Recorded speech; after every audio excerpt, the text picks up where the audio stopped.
Hello and welcome back to the channel. My name is Simon Kerridge and I'm the founder of Languedoc Property Finders. We are an international estate agents based in the south of France, and we work with international clients to help them buy and sell property in this beautiful part of the world. So in terms of who I am, I've been a real estate agent now full-time for the last 37 years, 24 of those right here in the south of France. Normally, as you would have seen on this channel, we feature walkthrough videos of properties that we have for sale, but I thought I'd do something a bit different.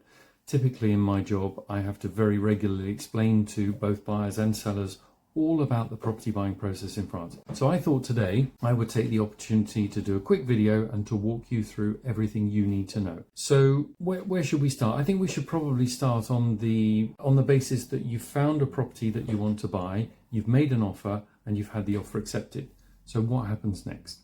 Okay, so in France, the property conveyancing process is handled by a notaire or a public notary, rather than a lawyer or a solicitor. That's one of the big differences between the systems in the UK, where I used to work, and I believe in America as well as other parts of the world.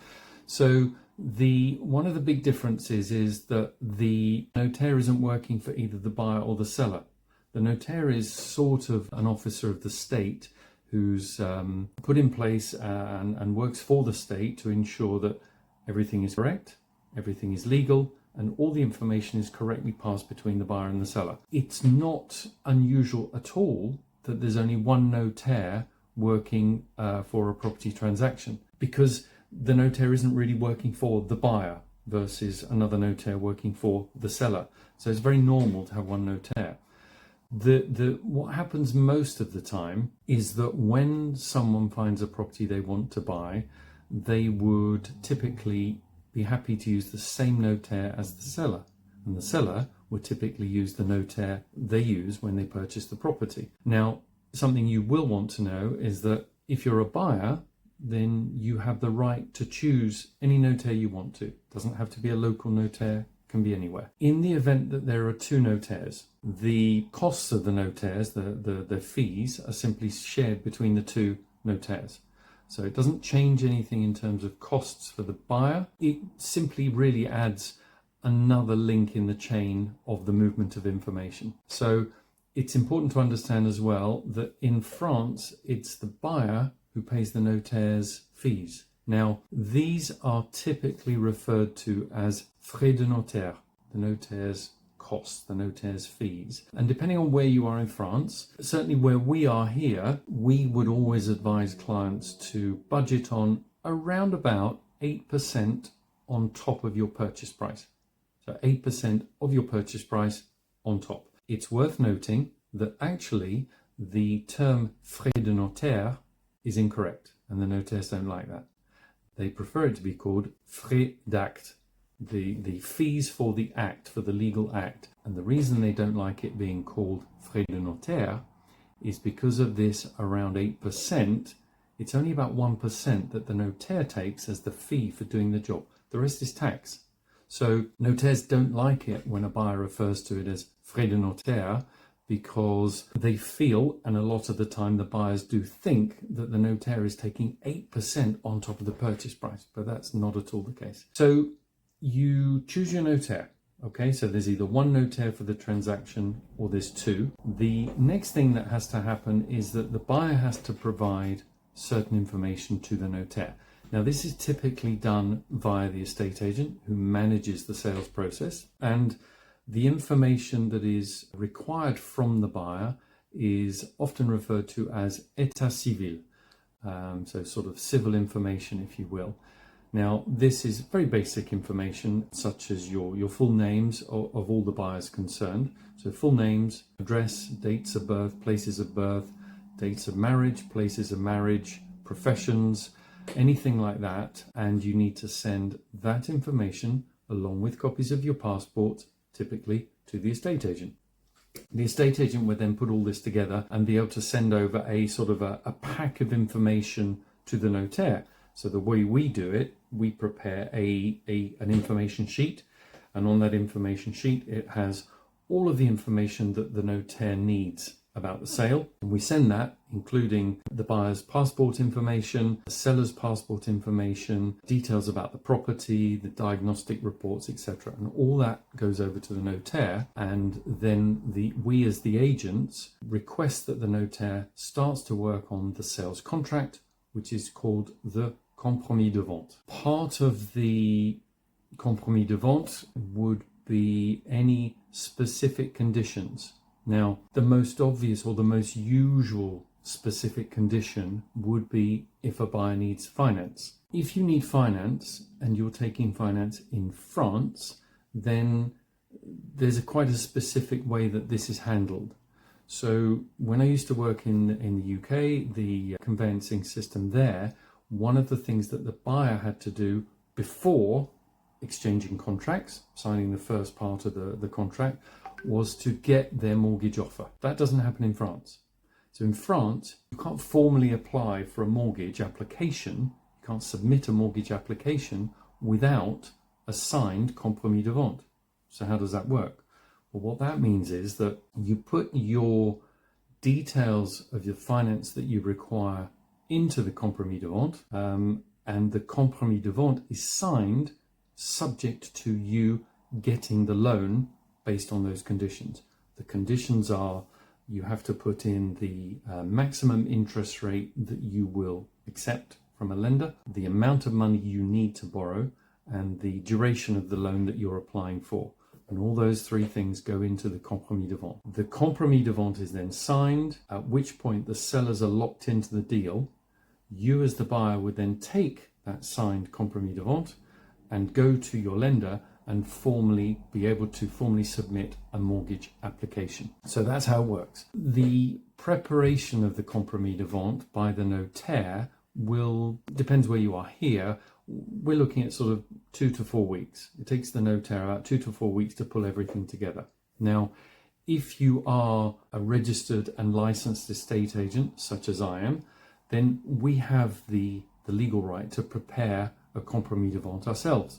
It's not something I like to do. It's not something I've ever done because I'm not a notaire. I have the right to do this, but I'm not trained. I'm not a legally trained person. So let's leave the notaire to do that. I don't want to do it, but it is possible. It is legal. So the notaire takes sort of 2 to 4 weeks to prepare the compromis de vente, after which time the contract is ready to sign. Now, there's a number of different ways that the signatures can be done. If the buyer and the seller are all physically present, if they're all here, then there would simply be an appointment in the notaire's office where everybody goes through everything all together and then everyone physically signs. That's how it would happen. More often than not, with international transactions, we either have the seller who's not physically here or the buyer who's not physically here, or quite often both who are not physically here, in which case the notaire would prepare a power of attorney. This is known as a procuration. Now, people often get a bit spooked when they hear the term power of attorney because they just sort of think that, does this mean that the notaire can do anything they want? Can they go into my bank account and take out all my money and do things with it? No, not at all. It's a very limited power of attorney. It's a very specific power of attorney. It's essentially like a mini version of the sales contract. So as the buyer or the seller, you would be giving power to a clerk in the notaire's office, not the notaire, to sign on your behalf to purchase or to sell this property at this price with these conditions to this person, or to buy from this person. It's a very specific document. So what would normally happen is the notaire would prepare the compromis de vente, which is the sales contract, and a procuration, the power of attorney. With the sort of the older way of doing things, these documents would be sent as attachments by email to buyer and seller. If you're the buyer or the seller, you would then print these off at home, read through the compromis de vente, which is the actual contract, and of course you would expect to have guidance on this by the estate agent. The estate agent's job is to go through this, check everything is as it should be, and then explain it through to the buyer and the seller. So you print all that off. You then but you don't sign the compromis de vente. You sign the power of attorney. And the way you do that is you have to have your signature certified. So you have to make an appointment, go and see your local solicitor, lawyer, or public notary, and they are required to certify your signature. They are not there to go through that document with you, understand and explain it. They are simply there to certify that it is you, Mr. and Mrs. Smith, Mr. and Mrs. Jones, who are signing that document. So you go with your passport, your ID, you sign it in front of the notary or the solicitor, they sign it, they stamp it, that's important, and they are certifying that it's you who is signing. You then take that signed and certified document and you scan it and you email it back to the notaire. When the notaire has received these signed and certified documents from both sides, the notaire will then be able to sign the compromis de vente on behalf of everyone. It's not the notaire who signs, it's a clerk, an employee of the notaire's office. The reason being, the notaire has to remain impartial, so it's a clerk that signs. So that's a bit involved, and people tend to get a bit sort of not freaked out, but it's another step in the process. Now, if you're in the UK, you can actually go online and go to the Notaire Society UK, tap in your postcode, and you'll be surprised how many notaires, public notaries, sorry, how many there are dotted around. And you will probably find that there's 5 or 6 within a few miles of you. So it's not that difficult. The other way that more and more notaires are doing this is to request an electronic signature via DocuSign. This is better because the DocuSign process doesn't require that extra step of certification by a lawyer or a public notary. The DocuSign system is its own certification system. So that is a more efficient way of doing things. It can be a bit clunky, the system itself, and it can be a bit tricky because one of the things you may or may not know that in France, a married woman is always referred to for legal purposes in her maiden name. So your contract to sell or to buy, in my case, it would be Madame X married to Simon Kerridge. That can throw up a little snag because if the compromis de vente is in the woman's maiden name, but her passport is in her married name, that presents a problem when you come to do the certification. So with the DocuSign system, I've never actually done it, but on a smartphone, you have to sort of hold the phone up to your face and scan your face, and then you have to hold your passport behind it and take a photo of that, etc. But that can be problematic if the maiden name of the woman is in the compromis de vente and the married name is on the passport. So that's something that should be discussed with the notaire at the very beginning. When all this is sorted out, the compromis de vente gets signed. What happens then? At the point where the compromis de vente is signed, the sellers are 100% locked into that deal. They can't get out, they can't change their mind, and they can't sell to someone else. So as a buyer, you have 100% secured that property on the side of the seller. Now, if you need finance, that's another story. But regardless of whether you need finance or not, once you, as a buyer, have signed the compromis de vente, you will then have a 10-day cooling off period, at which time you can change your mind. The seller doesn't have that right, but the buyer does. The way this is managed is that, let's supposing you sign the compromis de vente on Monday. Maybe on the Monday, if not on the Tuesday, the notaire would send you, the buyers, by email, an official copy of your signed compromis de vente. There would be one copy going to the husband's email address, one copy going to the wife's email address, so 2 copies. This doesn't come from the notaire's email address. This comes from an email address which is AR24. This is a very specific tracked and secure system used by the notaires, and what this does is it makes a log of when these emails are delivered to your inboxes, and the notaire gets a notification. So you signed the compromis de vente on a Monday. The notaire, let's say, sends the AR24 email with a copy of your signed document on the Monday. The notaire gets a notification. You, as the buyer, then have a 10-day cooling off period, which starts the next day, so the Tuesday, okay?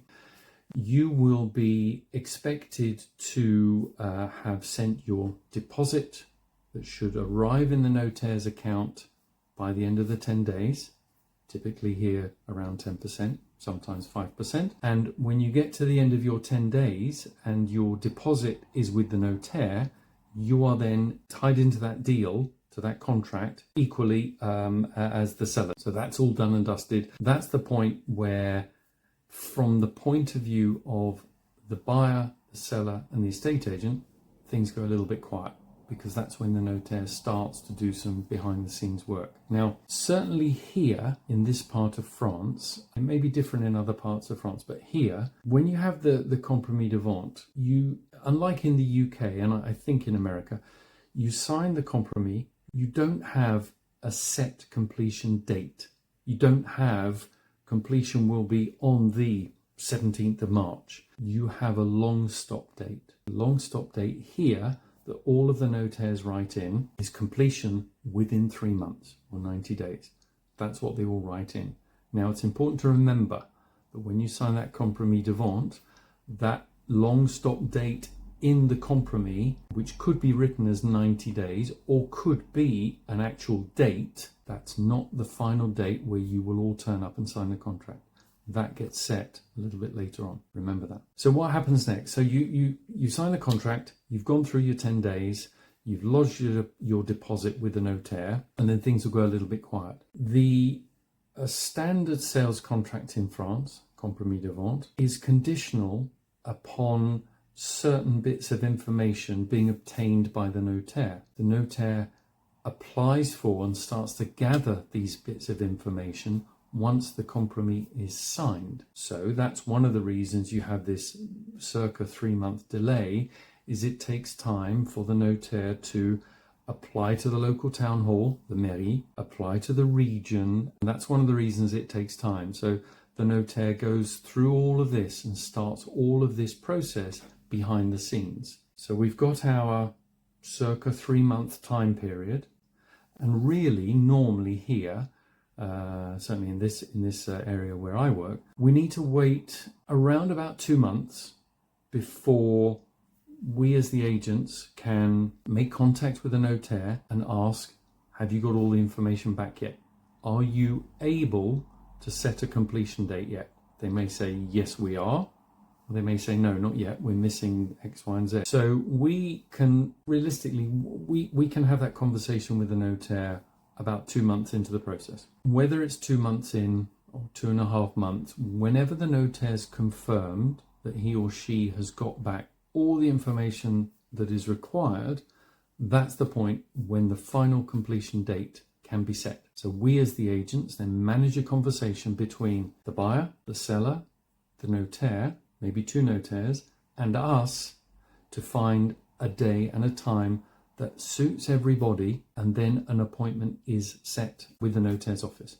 Now, most of the time with international transactions, people like to sign the first part of the contract, or it's easier for them to sign the first part of the contract remotely, but they like to be present for the final completion.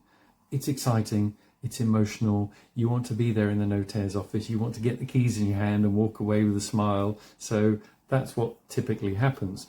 You don't have to be there, but most of the time they are. So an appointment is set Tuesday, the 15th of March at 2 p.m, whatever it is. There would normally be a pre-completion inspection of the house. So maybe it will be on that Tuesday in the morning, maybe the day before. This is not an opportunity for the buyer to check that they want to buy the house. This is simply an opportunity to check that the house is as it was when they saw it around 3 months ago. Because things can happen. You know, there could be a storm, a branch could crash down and break a window, whatever it is. So the pre-completion inspection is simply an opportunity for the buyer who goes with the agent to check that the property is as it should be, as it was when they visited it. The sellers have an obligation to maintain the property up until completion. So But the pre-completion inspection is just to check that everything is okay. It's at this point where we as the agents would take a meter reading for the water meter and the electricity meter, share those readings with everybody, because after completion you need to be able to put these services into your name, and the seller needs to close their accounts. That's another video, I think. So you arrive at the notaire's office on whatever date it is, and what do you expect? Well, the idea of the appointment is that the notaire will run through the whole contract. Now, this is basically the same information as the compromis de vente, but it's a different document, and there are some extra documents that are added in, things that the notaire didn't have at the time when the compromis was signed and subsequently received from the local town hall, from the department, etc. So the notaire will read through the whole contract from start to finish. An appointment here at the moment will probably take a good hour.